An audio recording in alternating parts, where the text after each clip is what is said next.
Unlike the CIS Droid Army, the Grand Army of the Republic had its command structures all planned out from the beginning, resulting in a neatly organized military machine. The smallest unit in the GAR was the Squad, composed of 9 clone troopers. 8 of these 9 clones would usually have the rank of Trooper, the lowest in the GAR, while one would have the rank of Corporal and would be second in command of the Squad. Both troopers and corporals wore plain white armor at the start of the war. Each squad was led by a sergeant or a sergeant major, both distinguished by olive green stripes on their armor. Squads were typically only deployed alone for minor missions or patrol duty, and they usually operated as part of much larger units. 4 squads made up a platoon, in total containing 36 clone troopers plus officers. Usually, 3 squads in a platoon would be commanded by a sergeant, while the 4th would be commanded by a sergeant major, who would be the second in command of the platoon. Platoons were led by lieutenants, who came in second and first class grades and were distinguished by cyan stripes in their armor. Platoons evolved from the birth cohorts the clones had been raised in since childhood, and they were usually tightly knit units that worked well together. These were usually the smallest units to be deployed with light vehicles or artillery. 4 platoons made up a company consisting of 144 clone troopers total, plus officers. Most of a company's platoons would be commanded by second lieutenants, while a single full lieutenant would be second in command of the company.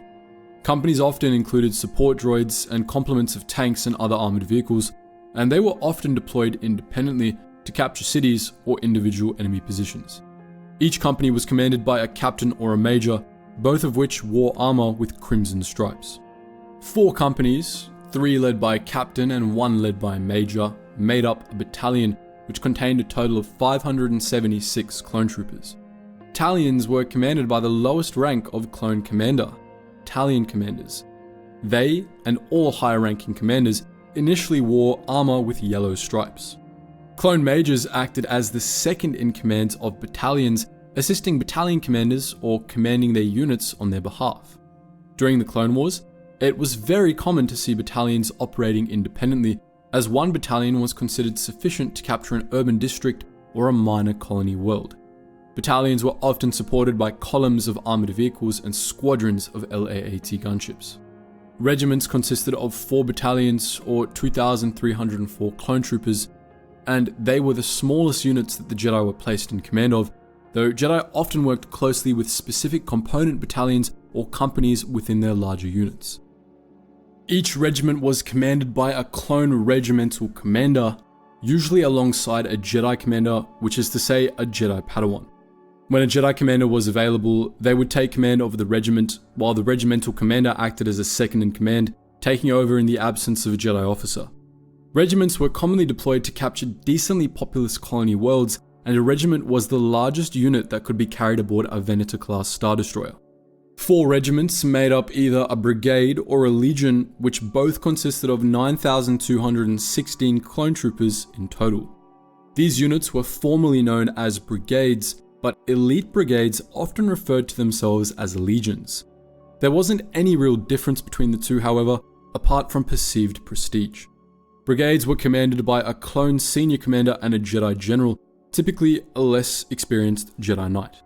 1 or 2 brigades could capture most planets, and they were usually the largest units assigned to take a single world, carried into battle aboard acclimated class assault ships, which could carry a little less than 2 brigades in total. The largest clone unit to ever be deployed at once was the Corps, also known as the Division, which consisted of 4 brigades for a total of 36,864 clone troopers. Corps were commanded by clone marshal commanders, the highest rank a clone could attain, and by Jedi generals, usually experienced knights or Jedi masters. Corps were usually split into smaller units to cover multiple battles at once, but occasionally they were deployed in full to capture particularly tough targets. Only on rare occasions was more than 1 corps necessary to capture a planet. More commonly, a corps could take an entire star system. Originally, as we'll discuss in a bit, 4 corps made up a sector army, and during the early months of the war, they were divided according to the 1-4-16-64 plan. This plan was conceived as a simple but efficient way to maintain control of an oversector by dividing up the sector armies' corps into progressively smaller operational units. One corps would remain intact as a reserve assault division, while another would operate as 4 brigades for taking control of important worlds in an oversector.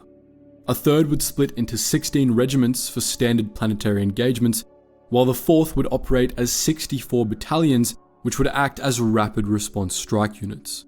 In practice, however, this plan quickly fell apart, and even before the number of corps in a sector army expanded, the sector armies had settled on keeping one corps intact and breaking up the others into a few dozen battalions and hundreds of fast-moving raiding companies. All of the clone ranks we've just listed were also attainable by non-clone recruited soldiers within the Republic military, who rapidly grew in number as the Clone Wars went on. At first, the judicial forces and then the planetary security forces were rolled into the Grand Army of the Republic. They adopted the GAR's command structure, and as the Republic began to recruit and conscript soldiers from across loyalist space to fight in the less noteworthy theatres of war, they were sorted into units based on the same structures as the GAR's clone units. There were also high-tier command ranks available to recruited soldiers that weren't available to clones or Jedi, most notably the ranks of Colonel and Brigadier General. It's unknown how these fit into the GAR's order of battle. Above the corps level, we have the highest divisions within the Grand Army of the Republic, the sector armies and the system armies. Originally, each of the 20 total sector armies was to consist of 4 corps under the command of a senior Jedi General or an experienced Jedi Master, containing 147,456 clone troopers in total, while the systems armies would each contain 2 sector armies for a total of 294,912 clone troopers. There were 10 systems armies in total, each commanded by a Jedi High General or a member of the Jedi Council. Under this plan, the Grand Army of the Republic would consist of a total of 3 million clone troopers, the original order placed by Sifo Dyas.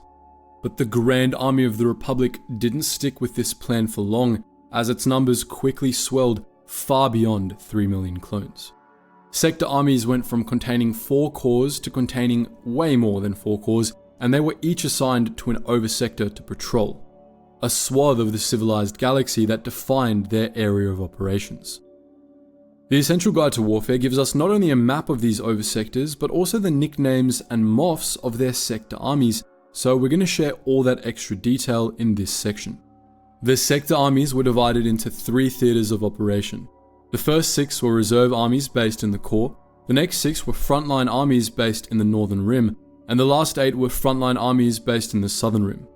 Each had their own theatre of operations, which contained priority targets, strongholds, and vital trade routes to control.